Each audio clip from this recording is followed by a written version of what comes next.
Welcome, movie lovers, back for another Anatomy of Movie here on Popcorn Talk. Today we dissect Alicia Vikander as she takes the mantle from Angelina Jolie in Tomb Raider. Stay tuned as we dissect. Welcome to Popcorn Talk, featuring movie discussion, news, and interviews. Popcorn Talk. We talk movies.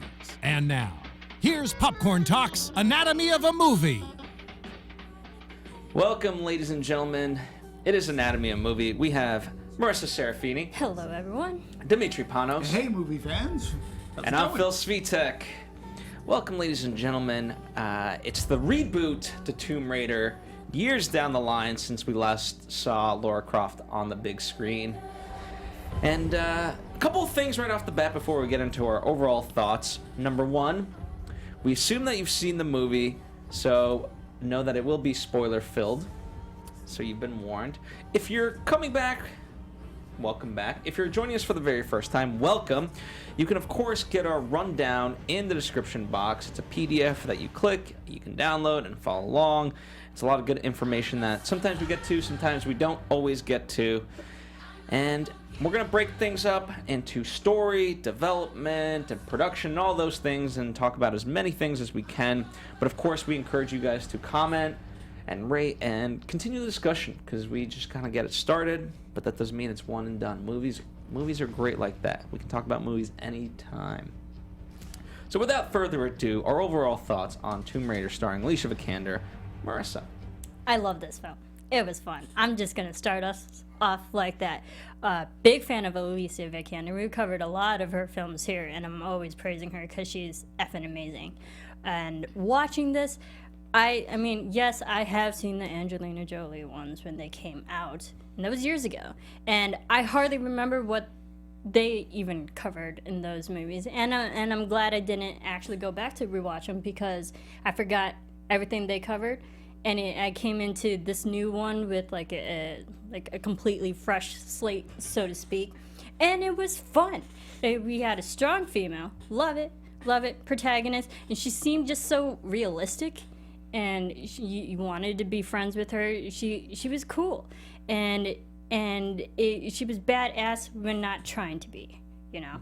And it had like fun emotional beats. There were dramatic moments, and there was a time consciously on screen. I'm just thinking, I was like, yeah, that's why Alicia Vikander is an Academy Award winner, because she's an amazing actress. She's just so effing good, and I love this film. And I was actually just looking at movie times to go see this movie again. Yeah. Boom. Demetri. Yeah, I really enjoyed this movie. I think it's a very fun popcorn action movie, and I think there's many things going on here. Fluid direction. I think that there's some smart writing, and Alicia Vikander's performance, and it adds for a good time at the movies. Is it like a masterpiece? No, but it's a very good time going to cinema, and we need that right now. So I had a blast, and I really think too that the director, Roar Uthaug, right? I think he did a really good job. I think he never relies heavily on hyper reality or hacksaw editing, so we were able to see the action. We were able to see who's fighting who without getting confused and dizzy. So he did this great job of making a movie based off of a video game not look like a video game. You know, they shot it like an action movie of today, and they played, and the actors played it that way too. As opposed to just recently I saw the horrendous Assassin's Creed, which they tried so hard to make. Number one, it's a hard concept. They were doing their best, but it just looks like they were filming to make it look like a video game. And that's Alicia's husband. Right? Yeah, I was gonna say. Yeah. Michael and so, you know, that you didn't have here. And I actually thought that Geneva Robertson-Dwart and this Alistair Siddons, who they get credited for writing the screenplay, they did a good job because they wrote what's essentially an origin story that didn't feel like an origin story. Lara Croft is already Lara Croft. She doesn't have to become a superhero, so to speak. And on top of that, I really enjoyed how they wrote her, that character, because she's already smart. She is very persistent. She's very strong-headed. And again, I have to go back to the smart, because that is brought up very early on, that she could have gone to the best school. So, and we've seen her putting puzzles together. So I really like that. But the flip side is she goes on a quest where she doesn't exactly know what she's doing, you know, and she doesn't know what she's going to step into, and how she might get out of it. So there's a vulnerability to her that was written in for the character that I think Alicia Vikander played to a T. And because of that vulnerability, I felt added to the strength of her character, made me believe in her more. So when she's in a situation and then something else happens, she's like, really? Yeah. Stop! And I enjoyed those moments the most. So, yeah, really good time at the movies, and a really good action movie. I think probably one of the better ones, I think, to kick off this year. I'll echo everything you guys said, and in particular, I love the moments when there's just pure action, whether it's the plane scene, whether it's the ship scene, all those moments where there's not necessarily an enemy, but it's just the elements that she's up against that made it really fun. And you can see her mind computing, what do I have to do to get out of this?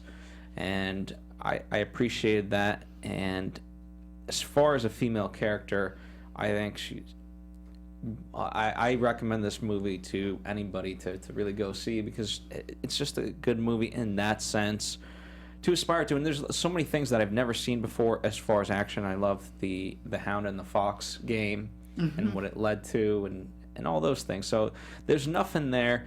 And I was worried. I wasn't that worried, but the supernatural elements, how they were going to play out, and the fact that they didn't go cheesy with it, and it was grounded in this reality, and it made sense. I certainly appreciate it, and even the button at the end, I'm ready for the sequel. Me too, and I got two totally. other points I want to ask you folks too. Number one, I found it very refreshing that this movie did not start off with a comic book logo.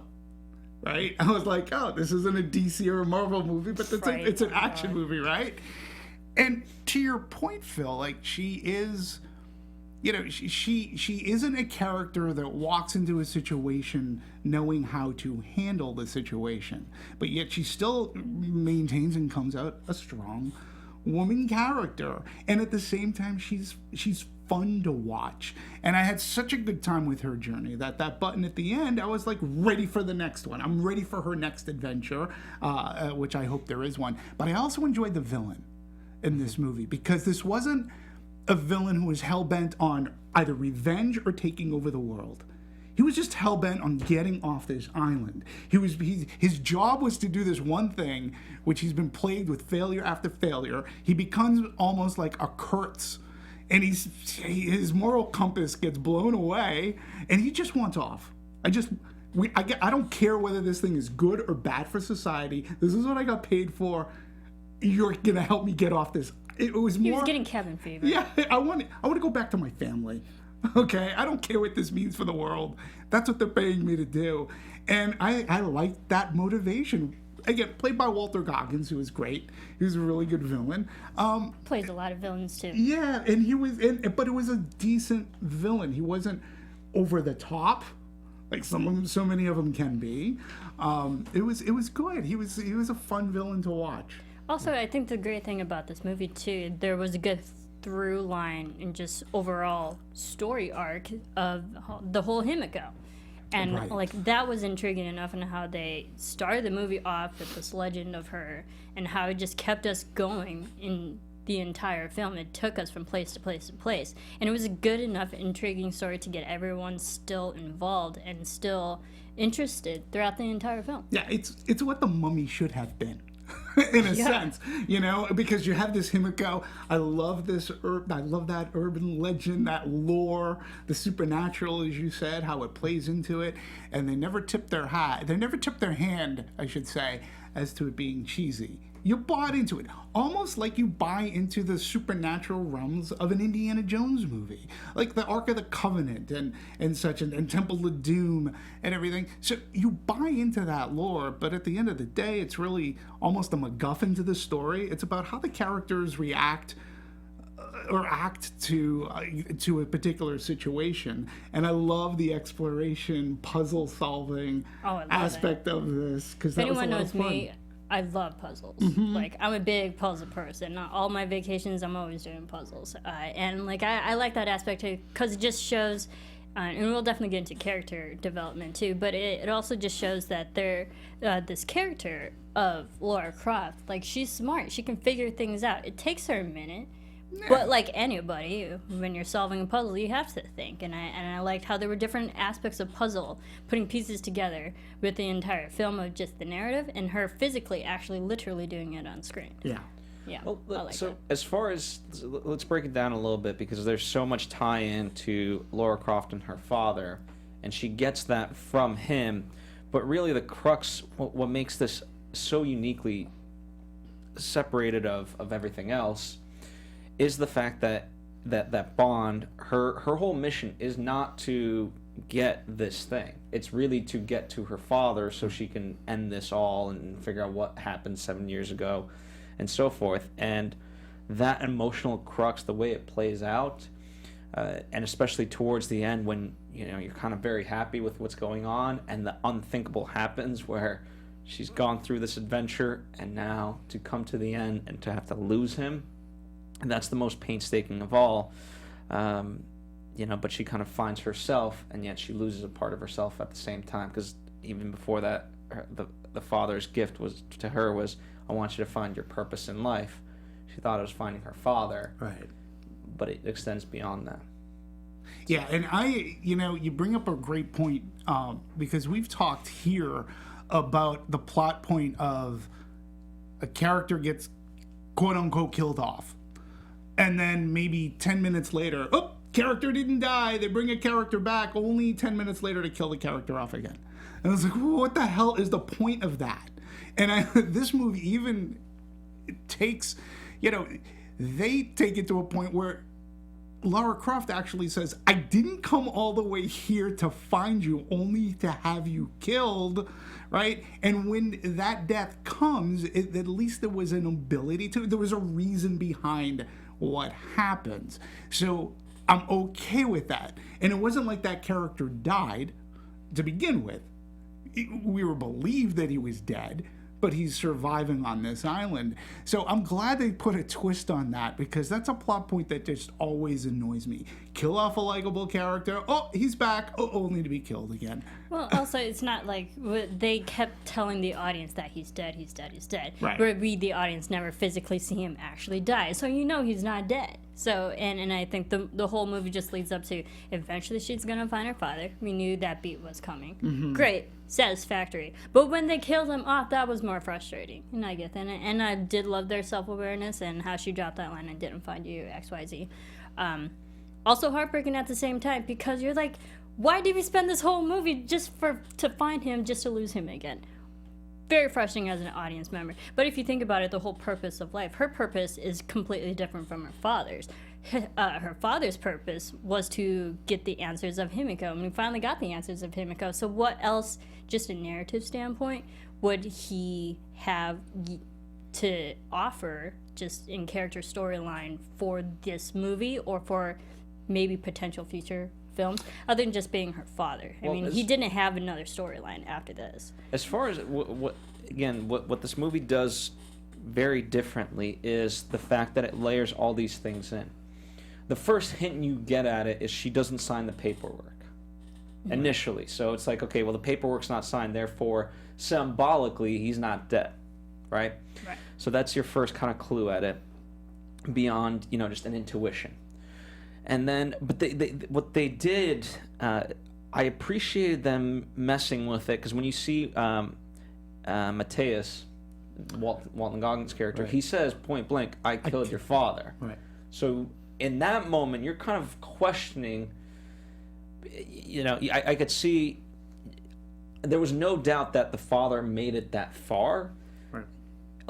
Certainly in her mind, certainly in my mind, and at that point, when he says it, there is a bit of questioning to, wow. And because he's, at that point, he's also proven how insane he can be at doing this. Right, exactly. And when he says that I killed your father, and then literally 2 seconds later he just point blank shoots someone, it plays with the audience like maybe he did kill his father and it just wasn't properly documented. And I did like that, how it made the audience question, maybe he is alive, maybe he really is dead. Yeah, and to me, that put a period at the end of the sentence. It actually, for Lara Croft, at that moment in time, that was like, okay, he's dead. And it was very, and again, it was a nice little twist to put in there for when he's not.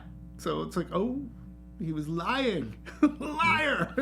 But I did enjoy how they had that character say, I killed your father.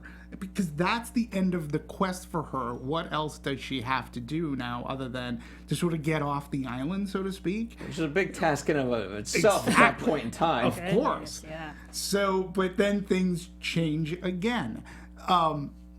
It is part of what made this movie fun, is it's propelling you, and it moves forward with various twists and puzzles, some good set pieces, and it did it, and it hit good plot points. Well, once we get to the big reveal, if you want to call it that, the dad and her don't see eye to eye until the final moments, which is what makes it all the more tragic, because he doesn't want her to do what she is doing and leading them down below. Right. That's the exact opposite of what he wants.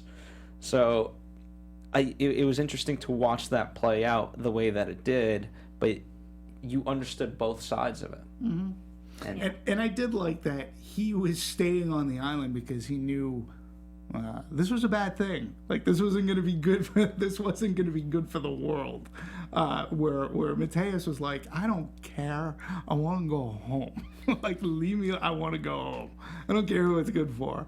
So I like that dichotomy. And you're right, with father and daughter not necessarily seeing eye to eye, but you still understood. You understood her motivation for sure. Oh, yeah. She just found her dad, and she's like, I'm not. We'll figure out how to get out of this when we're down there. But right now, I'm keeping you alive. I just found you after 7 years of everybody thinking you're dead. And even more so for her, how many times did they cut back to... I mean, we could just list the cast list for all the younger Lara Crofts. The amount of times that he's left, I'll be back faster than you'll realize I'm gone. Like, no, you've shown time and time again that's not the case. Years go by. It did play a little bit, watching all the flashbacks and stuff. I was trying to, throughout the entire film, trying to figure out how old she actually is, because granted, Alicia Vikander is like my age, and so she's young, but they kept saying 7 years, and they kept flashing back to young, like 7-year-old Laura. And then there was another flashback finally later on in the film where she's a teenager. I was like, okay, she's actually 7 years older than this. So it just kept playing with me. I was like, how old is she really when he actually left for the last time? Yeah, I think she ends up being, by the way, I think I would guess 23, maybe 24, based on the fact that he asked her, hey, what university did you go to? And she's like, I didn't go to a university. So he assumed at that point she would have graduated and been doing something. So that's the age, I guess. Yeah. I was thinking 21 to 24, around that. Like, she either would have graduated or maybe still have been in some semblance of college, whether it's a master's or whatever. But I did like that she was young and left. And to me, this is a stark difference from the Angelina Jolie, which I have no real qualms with those movies. But Angelina Jolie is like, she's full on, like, she was a woman, like, in that role. Where I like when you go at this age, still figuring things out for yourself in a sense. She's still coming to cope with her dad's death. I like that they said it this way because now they decide to go forward, right? We've got all these other adventures to explore as that character is getting older in front of our eyes. That's part of the fun when you do that for sequels. Well, one of the nice things was that a lot of collaboration was put in as far as her character both from Alicia, both from obviously the screenwriters and so forth, but to make it very much grounded and have that sense of realism. And I think she did a wonderful job of helping make sure that it was portrayed and acted out that way, especially early on. I think she is very much relatable, whereas, the Angelina Jolie's Lara Croft, she's kind of like a Batman where it's too cool for school. Yeah. Like, okay, you maybe want to be that person, but it's so far out of your reach that, as far as this Lara Croft is concerned, the only thing that's out of anyone's real reach is, okay, she comes from a billion-dollar family. Which she does not have any of that money yet.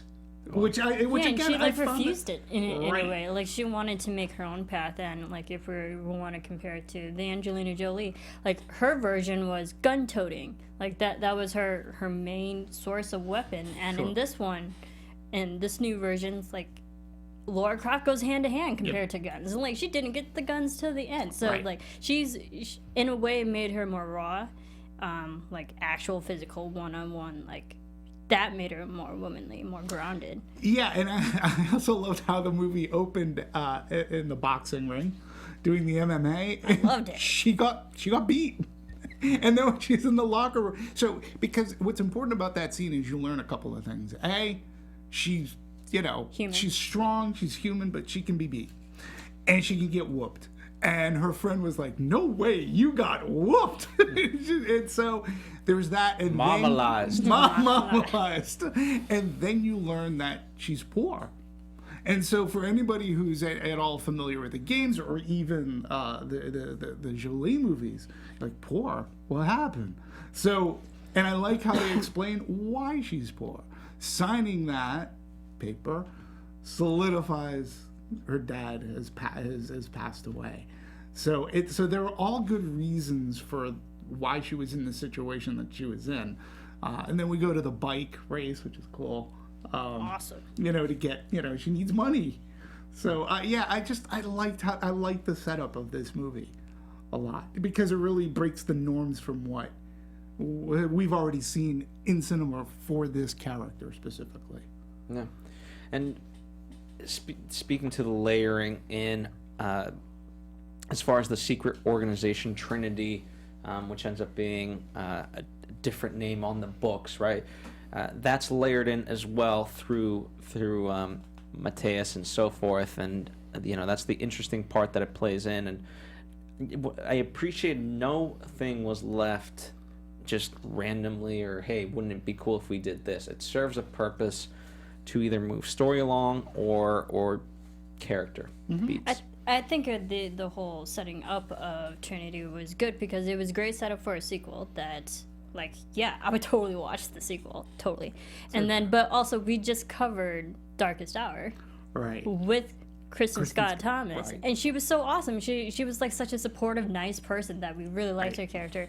And then to follow her in this movie, you're kind of already like thinking with this pre-existing thought that she's good, and there's your twist. You're like, oh yeah, they set us up for that. I didn't see it. Yeah, it was well played, and again, it'll lead to further adventures of combating Trinity. So it sets that up very well, but yet it is still an enclosed that it still has a beginning, a middle, and an end. Yeah. Okay. So, and that's what there was nothing, there was no thread that was left wide open, so to speak, that you go, oh, it's not a complete movie. I really felt that this was a complete movie in and of itself that lends itself to future adventures. And they wrapped every storyline. I'm with you. I mean, I was ready right there when she took out the gun. She goes, "I'll take two." I'm like, good. Let's. I wanted more. And that, to me, that's a good sign of a movie, if you want more right then and there. Because, as far as her character, right, the leader of Trinity, you just have such an aha moment, because at no point very early on, as you pointed out, Marisa, she seems very warm and loving, and just point blank, you would never suspect someone that's like about to be like, hey, you should take basically $1 billion, that person's in any way evil. Right. And also, I think the Hollywood tropes worked against us, too, because when you see villain, you always think man. I mean, we've gotten some recent movies where the villain is a female, but they worked us, they surprised us that, hey, she's also family. So, and you don't think a family would screw over another family member. Right. So I think there was two different factors that they played against us. Yeah. Very smart. Yeah, and Kirsten Scott Thomas played it fabulously. Because at the beginning, it's like, sweetheart, sign the paper. It's like, you deserve this. He left this for you. This is all yours. And she was trying to she was talking sense to her. Like, why aren't you doing this? You can go to the best. You deserve to go to the best schools. So yeah, you buy into it. She was almost motherly, and She seemed genuine very genuine instead of disingenuous. But she did, and then at the end you figure, well, she was genuine. She wanted her to take the money, and then she would disappear with the money. She wouldn't pay attention to anything else. Well, also, and it has that double entendre where you understand as far as Mateus, the reason he tells her, like, I killed your father, as a failsafe to Trinity, worst comes to worst, if she does get off this island and doesn't help them, she goes back and signs these damn papers. So, no stone is left unturned. Trinity is everywhere. I really love that about this movie. Another thing I love and that I want to talk to before we get into some of the nitty-gritty, Lou Ren. First off, very diverse cast in general, but as far as friendship goes, and you could say it's a little bit on the nose. He lost a father, she lost a father, and there's that bond. But I think as they get into it, there's deeper connections beyond just that. I liked him too, man. And first of all, I was like, yay, Asian. Asian representation. Loved it. Didn't expect that, honestly, at all in this film. So, that was very welcoming sight. But also the fact that, like, he was human too. He was a mess. He was drunk and hungover when we first met him. Drunk, so, yeah. But he was also very likable.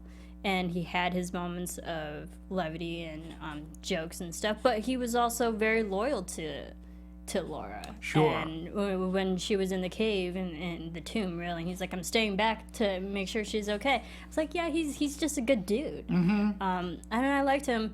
He was strong too, and he was just, not to say a good foil, but like a good companion that she needed also.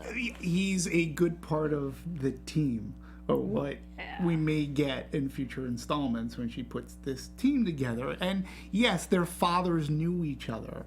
And they died at the hands of Trinity or Mateus, for this quest, so to speak. And I enjoyed I enjoyed that character as well.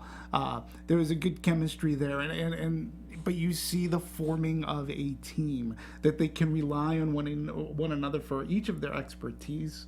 He was a good character, and I'm glad they didn't.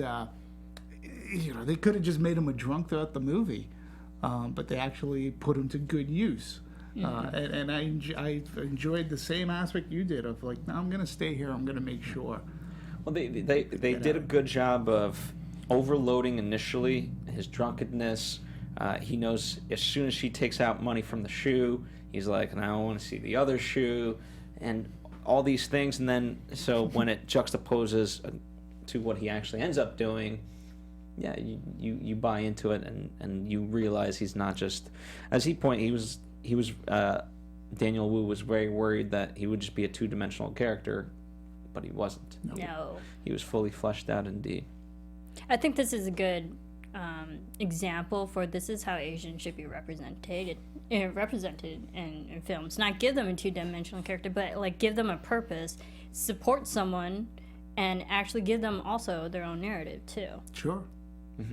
I mean, regardless of race or anything, that's how you should go into thinking of something. And that's why, too, this is above and beyond for me, like your typical video game movie.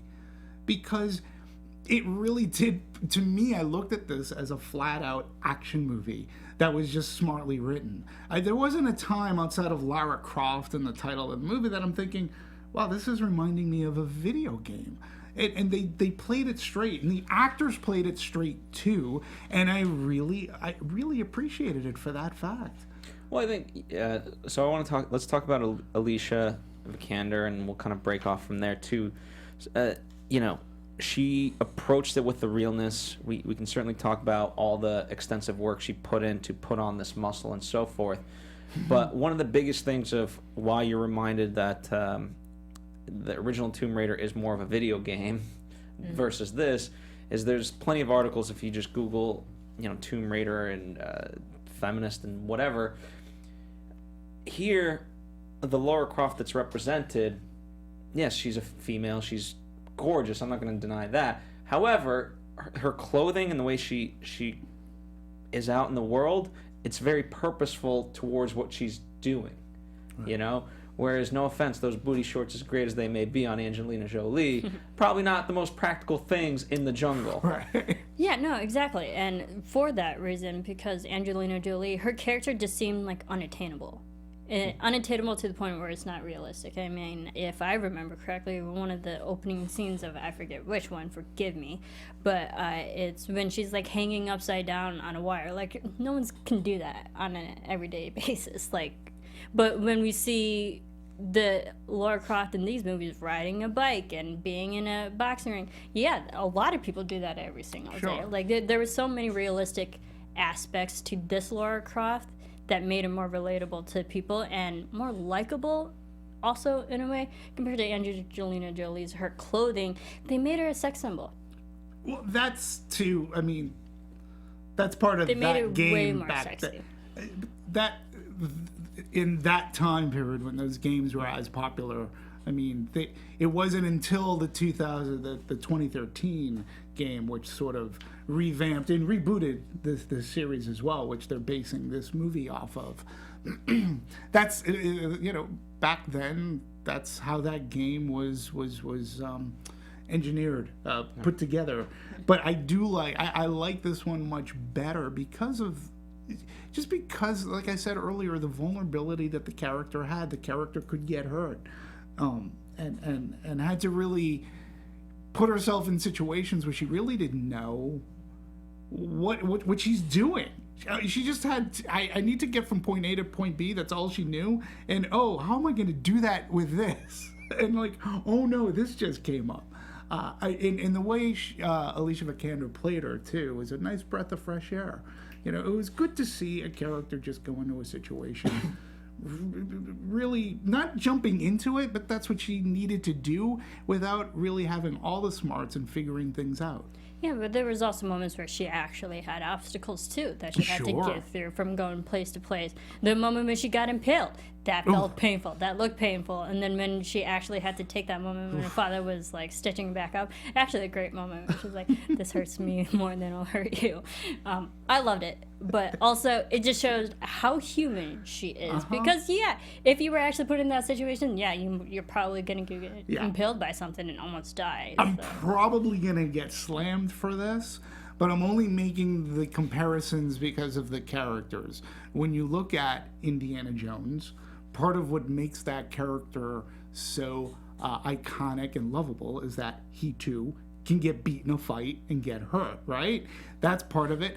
When you look at John McClane from the first Die Hard movie, that so character gets beat up, and he's in a situation where he's like, what are you doing here, John? Okay, I'm not saying that Tomb Raider is better than either of those two movies, but why do you like Die Hard? Why do you like Indiana Jones?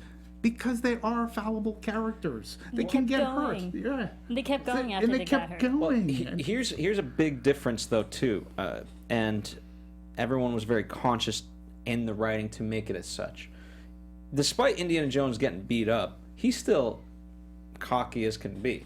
Right? Totally. Whereas Laura, in these situations, she understands. She's not thinking about her comeback line as she just got punched. She's thinking about, ouch. this is a foe, and I have to figure out how to get through this in this situation, and that's what I'm going to focus on. So to me, again, I'm not saying it. I love Indiana Jones. I'm not saying that, but as far as this goes. I appreciate that she didn't have that arrogance to just be like, oh, yeah, is that all you got? Come on, hit me again, hit me again. Mm-hmm. So it played it really well. And,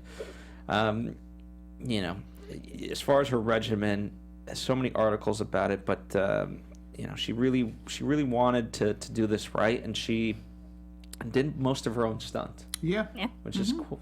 Which is very cool. Yeah, and she trained like a ballerina from this Magnus, there's no way, Leidbach, who has his own Magnus method of balance and fitness, mind, body, and preparation. And he does it through ballet. And ballet is a hardcore sport. I've done ballet. Vikander, and this is, and not only was it like ballet, but there was a weight regimen, a diet regimen, and even during production, she never stopped. She trained for 45 minutes to an hour every morning before heading to set. She showed up prepared. Yeah, and the trainer Magnus, he's also trained Alexander Skarsgård for Tarzan, and we talked about his crazy regimen during that Anatomy. Gal Gadot for Wonder Woman. Right. So and like he's worked with a lot of celebrities in that way, but her training regimen was crazy. Like they did a lot of different exercises, from squattings to push-ups, pull-ups, deadlifts, training on machines, plyometrics, explosive training, MMA fighting, so lots of different things. And then her diet regimen was crazy. She would eat every third hour, and it was the keto diet, so she had like eggs in the morning, rice in the afternoon, chicken at night, like fish fillets. Yeah, it was like high carbs, high fat. Yeah, For months. Slow carb, lean protein, nothing that I really eat. And her favorite meal was the runny eggs, poke, and Asian fusion combinations. And then she ate 5 times a day at 3-hour intervals. They built a 24-meter long gym. It was a truck that they converted into a gym for her to work out at. And then, she said that this Magnus program also allowed for a little bit of reality, because her favorite days was pizza days. Sunday. She got to eat pizza. She had a cheat day. Good for her.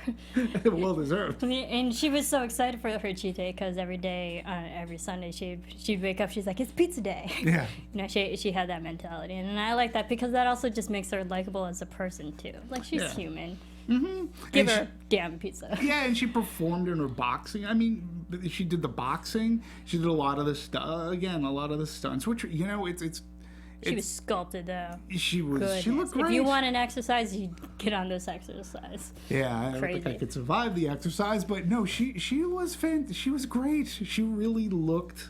There wasn't a time where I didn't believe that her strength and agility could help her get out of something.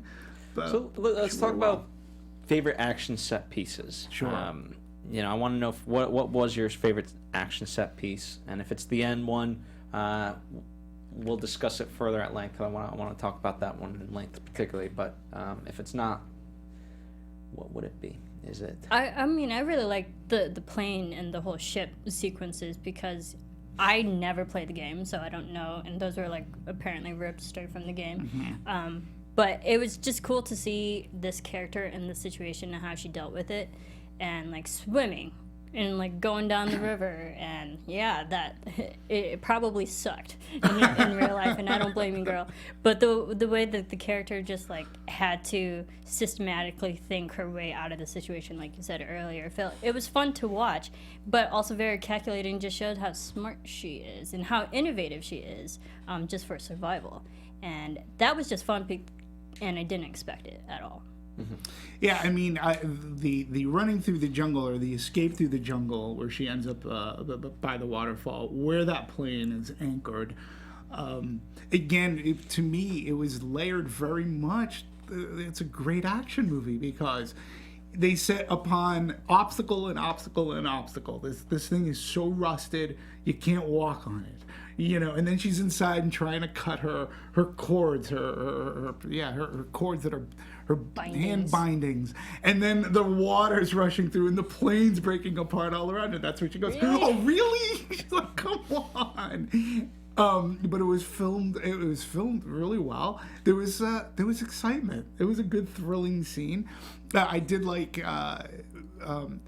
probably the scene that may have most looked like a video game is running through the tomb, and those big spiked logs were coming, and she had to like jump or slide underneath. Booby traps. The booby traps. Those were fun scenes.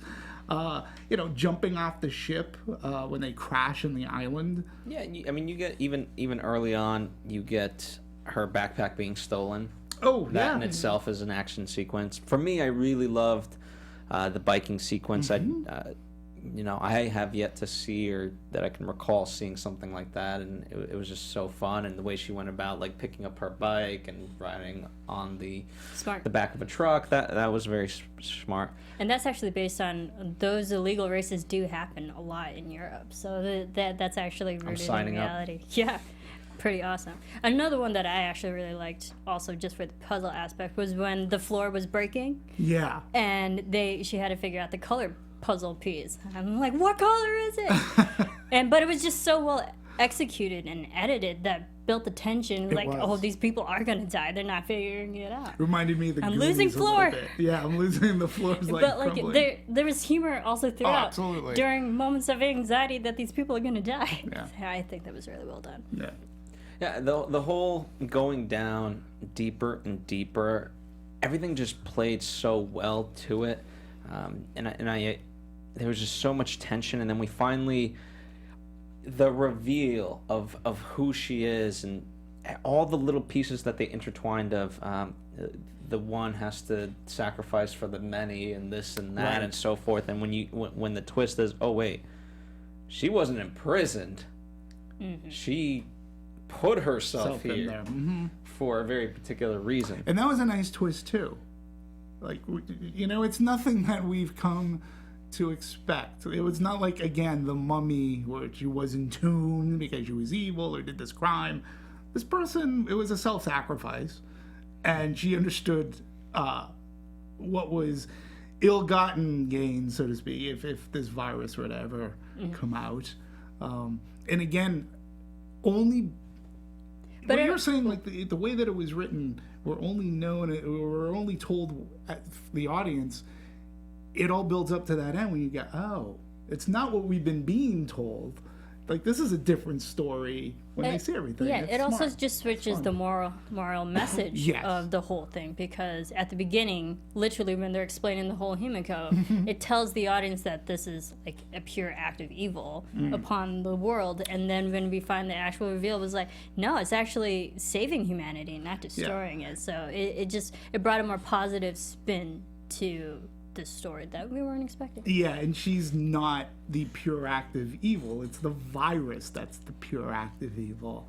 In Trinity. In Trinity, yeah. It was... Right. Yeah. It just makes it all the more hard. Rather than... Basically, you didn't need two entities that were trying to take over the world. And that was nice to see. It's a breath of fresh air that we've yet to see, I think. Yeah, hope in humanity. In a while. Like, it's like, that's one of the reasons I like this movie so much, because there were different things, whether it be not seeing a comic book logo, and yet we still had a good action movie. Yeah. We had a good fun character, a good fun female character. I don't know. Personally, I gotta be honest, I don't understand why there aren't more people like us talking about it the way we are, to be honest with you. I mean, because they're making it too many comparisons to the other films, like Marvel, like to the other Tomb Raiders. And I get that. This can exist, though. Like, this doesn't have to be those. It can still exist as a good, thrilling action movie.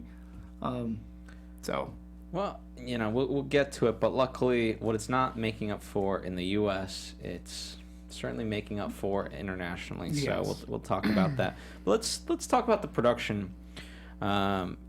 Shall we? Our good friend Roar, not literally but figuratively, The director of this just really did a wonderful job, and he was a fan of the video games when they first came out, and he played them all the way back in Norway, and so he got really excited when he got the opportunity to do this. And I think we sometimes talk about it. There's a passion for certain projects, and unfortunately, as of recently, we've seen it not be fulfilled to what you would expect based on that level of passion. I think with this, it's quite the opposite. The passion worked out and actually was executed tremendously on his part. Yeah, and for all the physical elements and just the narrative standpoint, not once was I actually lost in this film. No. There was a very through line throughout the whole play. Absolutely. And to your point, Phil, though, sometimes, and I'm going to throw this out to the audience, to you folks, when we hear the word there's a passion for it, sometimes those people take that passion as their own passion, so they make it for themselves, and they forget sometimes to make it for an audience. And he didn't forget any of that. Like, what makes the game thrilling, not for me, but what makes it popular for everybody? And I want to make something that, yes, I have a passion for, and I want to treat it well, but I understand I'm making it for audiences, and I want to do I want to get all quadrants to come in and see this, so I'm making an action movie. And it looked really good. And like I said, there wasn't that hacksaw editing that we're always used to in these types of movies. Action. Well, but it's cut here, cut, and you don't know who's fighting who. You get dizzy. I didn't find that here. And while there was slow motion, which we've talked about here, can be tedious when it's overused, but here it was used very sparingly, and I was like okay with it. I was all right. So, and I was very surprised at how much they were able to fit in under 2 hours. Yeah. And that's including the credits too. Honestly, because I was watching, I was like, oh, we went to so many locations, to so many places, we did so many things. If you really look at it, a movie of that amount just on paper, we've seen could end up being 220. Yeah. Or 230 in terms of length. And so I appreciated what they were able to do. And George Richmond, who recently did he did Kingsman Secret Service, not the follow-up, but he was the cinematographer for this, and so you could see when you're talking about that action, Kingsman is nothing if not action. Right. Certainly the original. And a lot more hyper real than I would argue than Tomb Raider. I think this one was just a bit more grounded.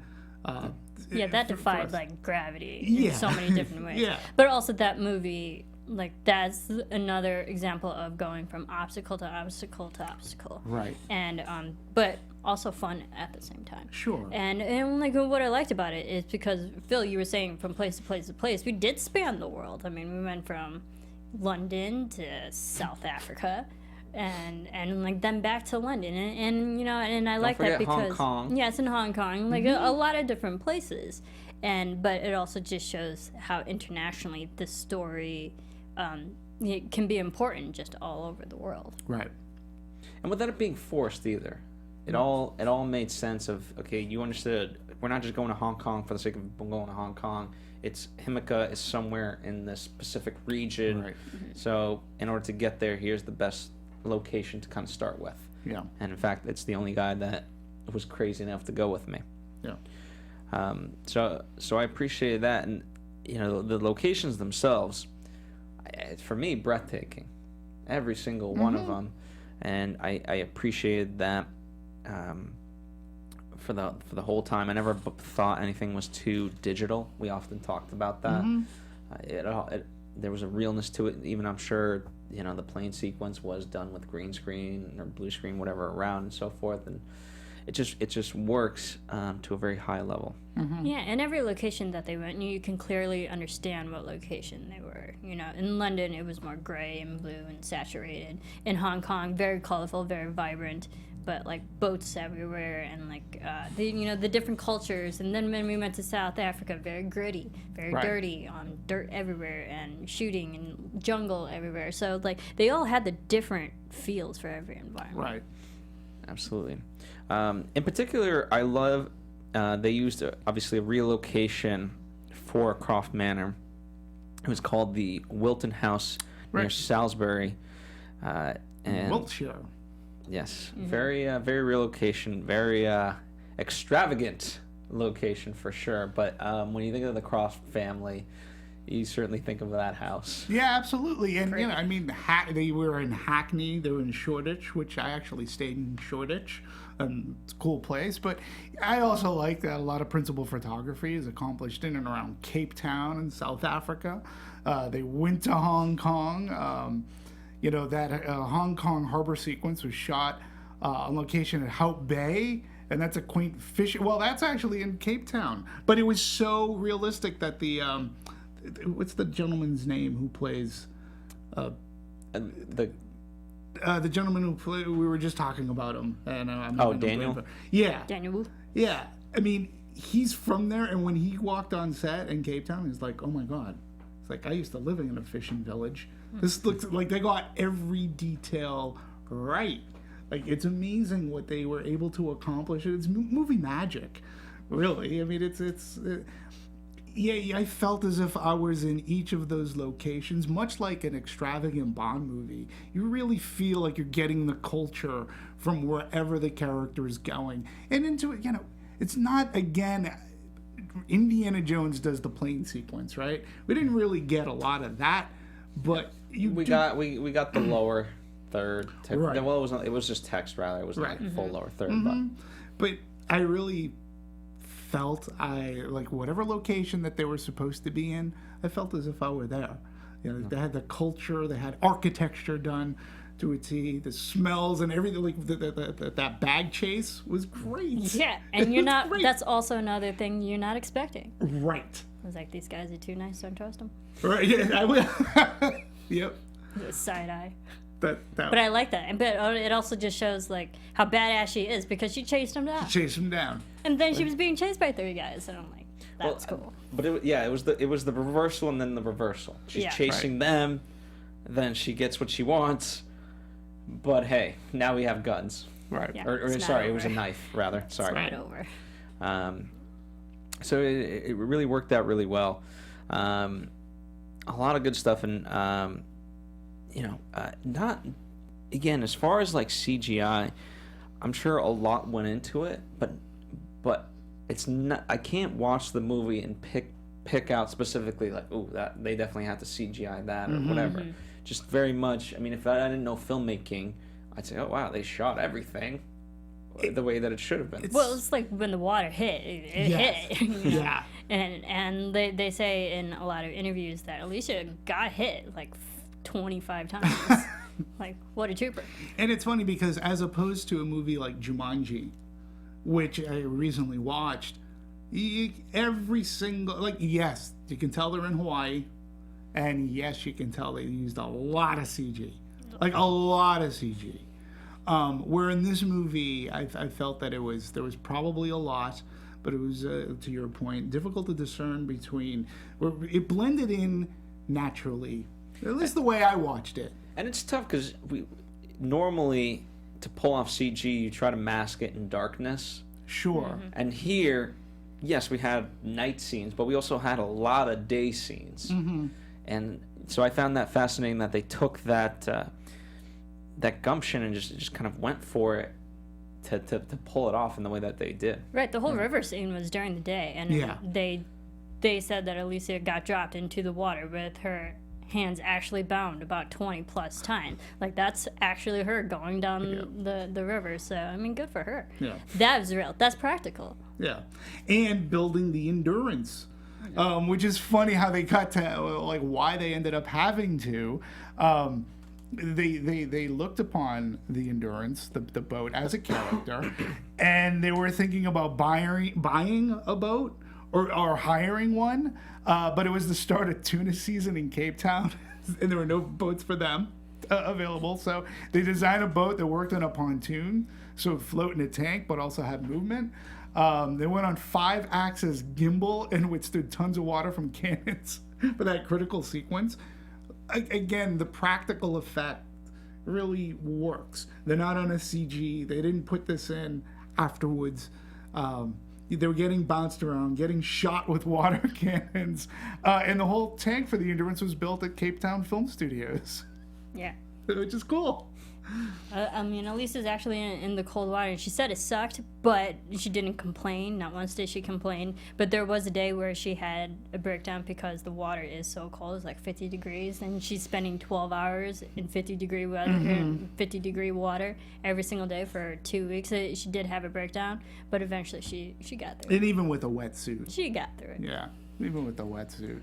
Yeah, it Suffer gets for your tough. art. It gets Go cold. woman. It gets cold for sure. As far as the music, something we talked about recently with another movie. I don't want to besmirch it again, but they use too much instrumental. They use too much non-instrumental music, whereas this, as far as the music, this is what I was looking for and want in an adventure movie. I don't want the over-the-top, larger-than-life, and even the first Tomb Raider, yeah, sometimes like it was part of the scene where like music would play, but it just became too cool. Right. I'm of the camp like I don't think it's a great movie, but I'll revisit if I ever needed to or wanted to, or if it's on TV just playing. Fine, you could say I like Angelina Jolie, sure. Well, You're not wrong this there, is done but- by what, JK or Junkie XL. Yeah, Junkie XL. He's Hans Zimmer light. I mean, they've worked together on movies. I think Batman vs Superman. I mean, yeah, he just did Justice League, so obviously it's that the Wonder Woman's theme is derivative from Batman v Superman and so Right. forth. So tied So- to that DC universe. It has that. I think with the movie that it works really well. I was actually listening to the soundtrack just this morning, and prepping for this.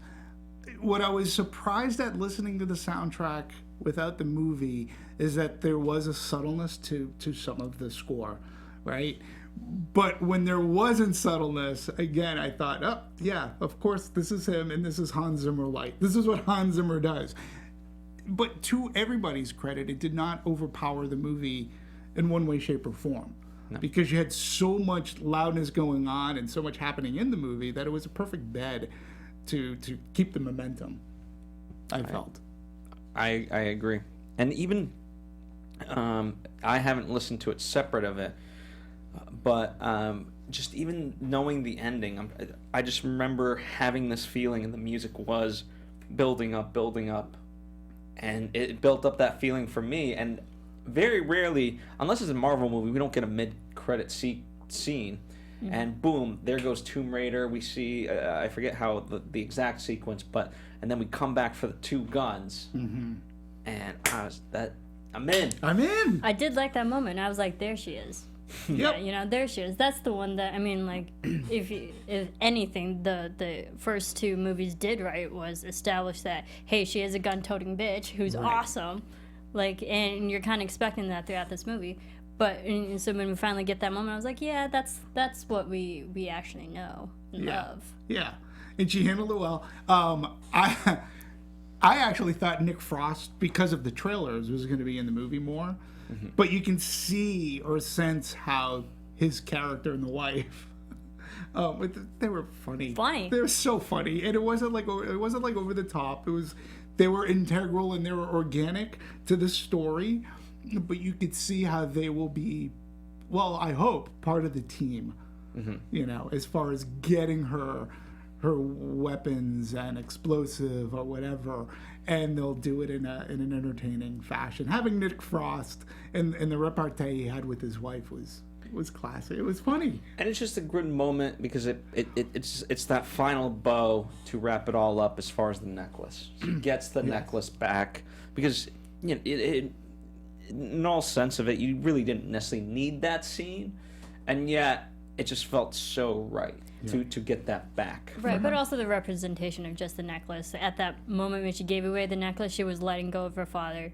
She finds her father, lets him go again, and then gets her father back in a way via the necklace. It's just the whole representation of it I loved. in a sense, it's almost picking up the mantle. Getting the necklace back is picking up the mantle of her dad's, like what her dad's secret life was, and she has her purpose. Yeah, it was a good bow. It really was. Absolutely. So let's start breaking down pure numbers of this. Opening weekend, it came in second to Black Panther, which is kind of surprising because Black Panther didn't necessarily make all that money that weekend, and so I'm glad I'm glad for Black Panther that it's still withholding at the number one slot. I would have wished that it was holding at a higher level, and therefore, even if Tomb Raider was number two, it had. I was just as disappointed that it didn't get as much as it could have. I'm the same especially in way. its first week. Especially after watching it. That's why I'm glad that this is the first time, I think, that the three of us are really... I forget the last movie we were all on board in a positive way, which is important. But I'm sort of surprised that there aren't more people like us who are talking about this movie in a positive way. I had felt that this movie could have done, 30. I thought it was going to unseat Black Panther. And when that final number of 23 million came out, I was a little bit. I was like, oh, I wanted it to do so much more because I really felt that it was deserving. So, and then it made me wonder, Warner Brothers, why did you sort of kind of hold back? Like, why didn't? I mean, you had the goods. Did they maybe not believe in the movie as much? But I know you were going to talk about international gross.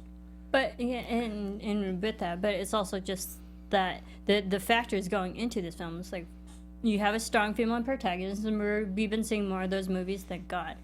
Fortunately, in this past years of Hollywood, so you have your strong leading female protagonist, and then you already have an established franchise. It might be just people are franchise tired.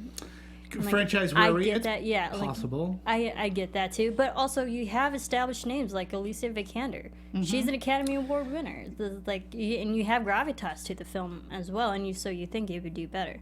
Yeah, and I'll go into. I mean, in complete honesty, when I heard that they were doing another a Tomb Raider movie, I did ask, is this necessary? But then I saw the trailer, and I said, you know what? She's in this movie. The trailer looks good to me. I go, okay, I'm in. It became an anticipated movie for me, and I thought that they did cut a good trailer that didn't look like it was going to be cheesy. It looked like it would be fun action. So, and with Vikander in it, you're right. She brings along with it a bit of credibility. And there wasn't a time where I said, what is she doing in this movie? Like Michael Fassbender, what are you doing in Assassin's Creed? I didn't ask that while watching this at all, or even watching the trailer. I was like, oh, it's a good choice. You actually could pull this off. And ultimately, she and cast and crew did. Yeah, well, to me, it's tough because the reviews don't come out until more recent to the premiere, obviously. But I wonder if there was any sense of, okay, the critics might not love it, and how do we handle this? Because as of right now, it's got a 42% on Rotten Tomatoes, which is just, it's atrocious that's what it has to be. Is it 40? Because I had That's 50 as of this morning. Oh, well, then it went up because of us. Yeah, I hope so. Yeah, but that's a representation of a low number that deserves a higher score. I couldn't agree 80. with... Give it an 80. Yeah. 80. And because 50% is what you usually give maybe a horror movie. Right? Or even a comedy. Because it's going to be divisive. Some people like horror. Some people like that kind of comedy. So 50, I go, okay, there's a chance I'll like it. But 50 for this, after I walked out, I was like, why isn't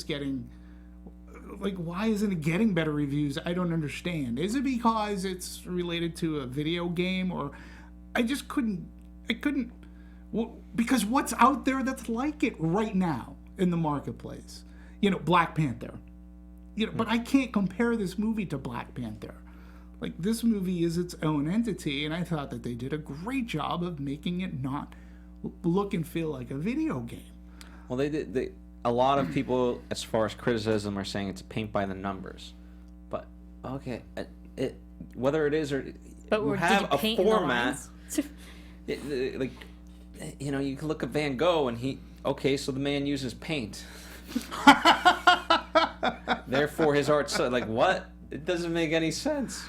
I don't know. Like, I'm trying to, but basically, it's a moot point to me. It doesn't actually exist. Like, yes, it has certain tropes and so forth, but the way it tells it is engaging enough that who cares if it's, quote, paint by the numbers. First off, I don't believe that it is, but even if it is, it's engaging enough. Yeah. It's entertaining. It's like when we talked about Game Night, because that was another movie that I thought about, right? Not a perfect movie by any chance, but I laughed. I came out of the theater going, I would give that a thumbs up. That's a good movie. Go see that movie. It's fun. Mm-hmm. This movie, not a masterpiece, but why does it have to be? Like, are we really setting our like, I think the words masterpiece and great and visionary, they become thrown out so often that they ruined what the word actually means.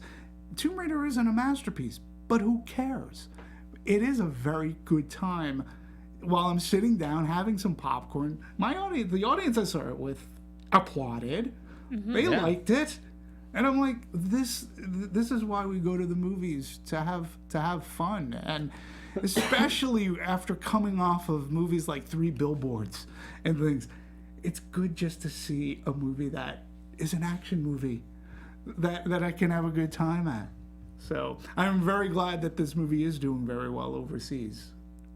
Yeah. You know, because its worldwide box office is 162 million, right? That's not too shabby. It's done 132 plus million, so that's 81.6% of the gross, which is pretty cool. So I have a new theory too about international box office. I used to report box office. I've said this before for Lionsgate many a time, and we'd always include Canada gross. Why do you include the Canada gross into the North American gross? Because it juices the gross a little. And then there came a time when they started to add international gross. They did it to juice the gross at the time. But I think nowadays, international market, my thinking has changed. I've done actually a complete 180. Because to me, what the international gross does is it proves we have so many naysayers about the movie industry. It's losing money.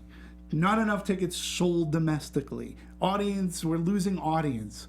What's going on here? Well, when you look internationally, movies aren't losing audience. Like, if a movie like this can come out and do 132 million on foreign soil, movies are a global entity now.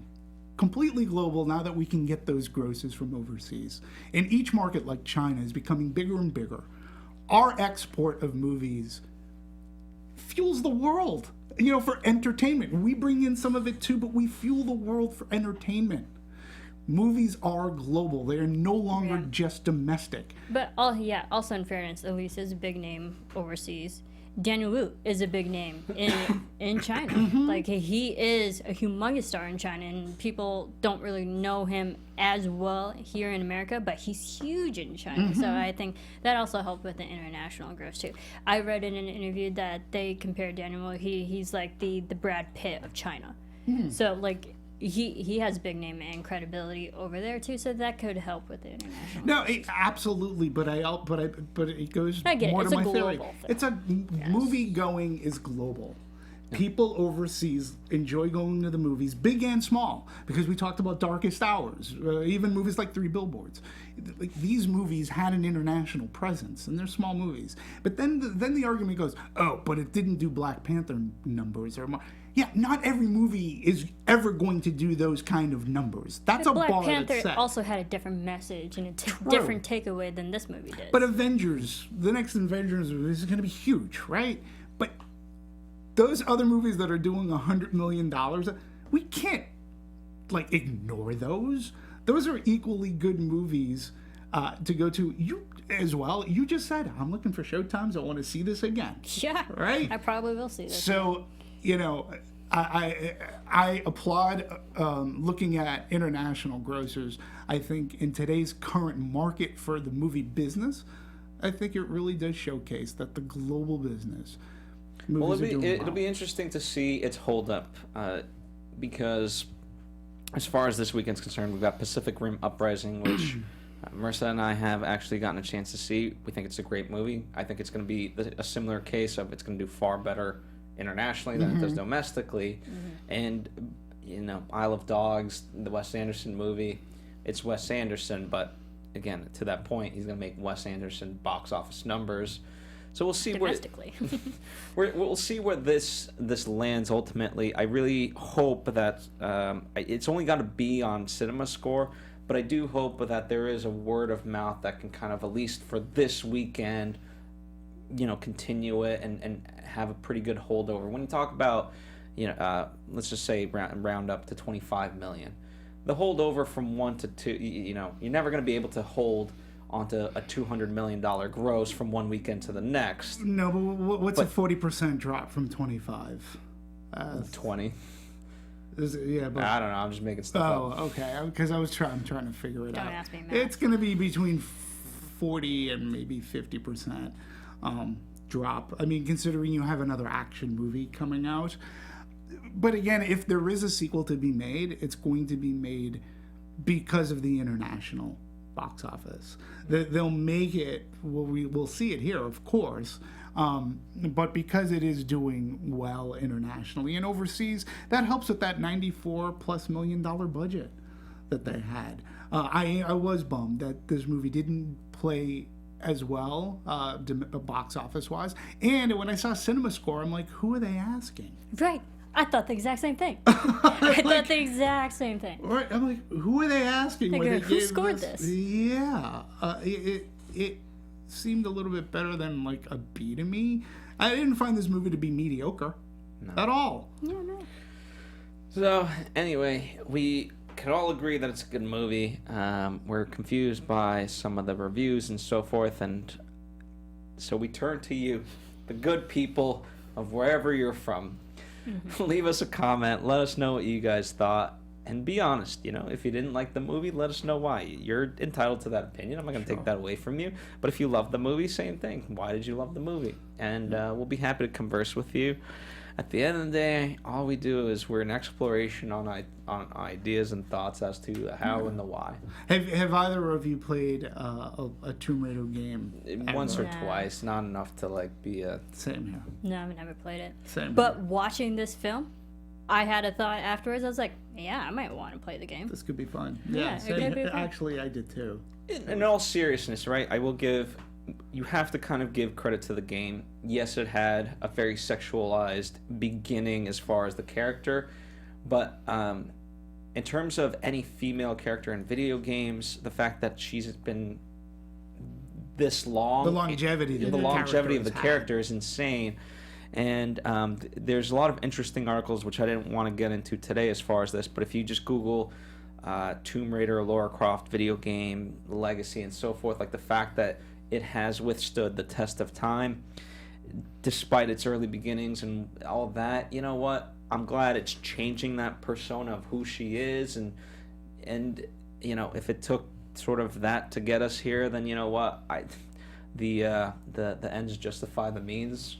Hopefully. Yeah, but if you look at this film as the film without comparisons Sure. to the game, it's a very solid film. Narration, storyline, directing, editing, acting, like overall, it's a very solid film. And you don't need familiarity with the game. And I'm sure if you've played the game, particularly since 2013, maybe you'll like it more.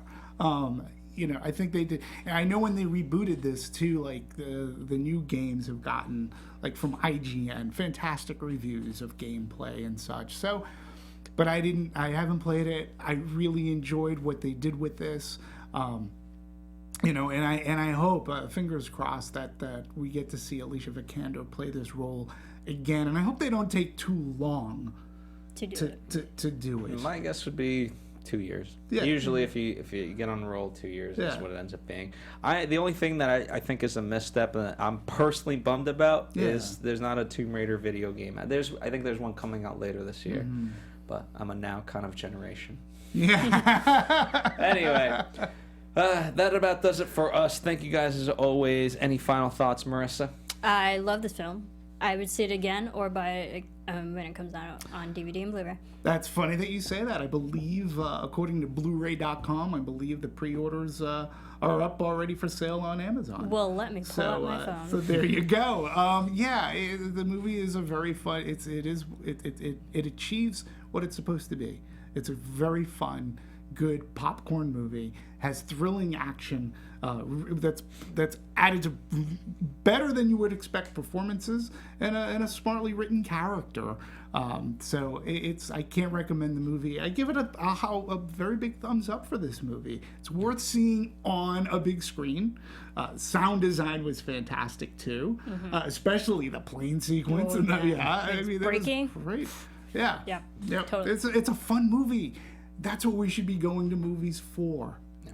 Well, I'll even switch it up. If it was a paint by the numbers, you would only have one, if you're lucky enough, one great character. Whether it's the friend, whether it's the enemy, even her father, and certainly the villain at the end. They are not two-dimensional characters. They serve a larger purpose. And so the fact that an action movie was able to pull that off, I don't think it's paint by the numbers. And Dominic West was really good as the dad, too. Right. I want to see these characters back. Me too. Absolutely. Me too. Like now. In your world of now. Absolutely. All right, well, again, that does it for us. In the meantime, you can interact with us, as I mentioned, but for more deeper interaction, at Serafini TV for Marisa, at DMovies1701 for Demetri. Yes. And I'm at Phil Svitek. Thank you guys as always. And check us out here on Popcorn Talk. We will be doing Love, Simon.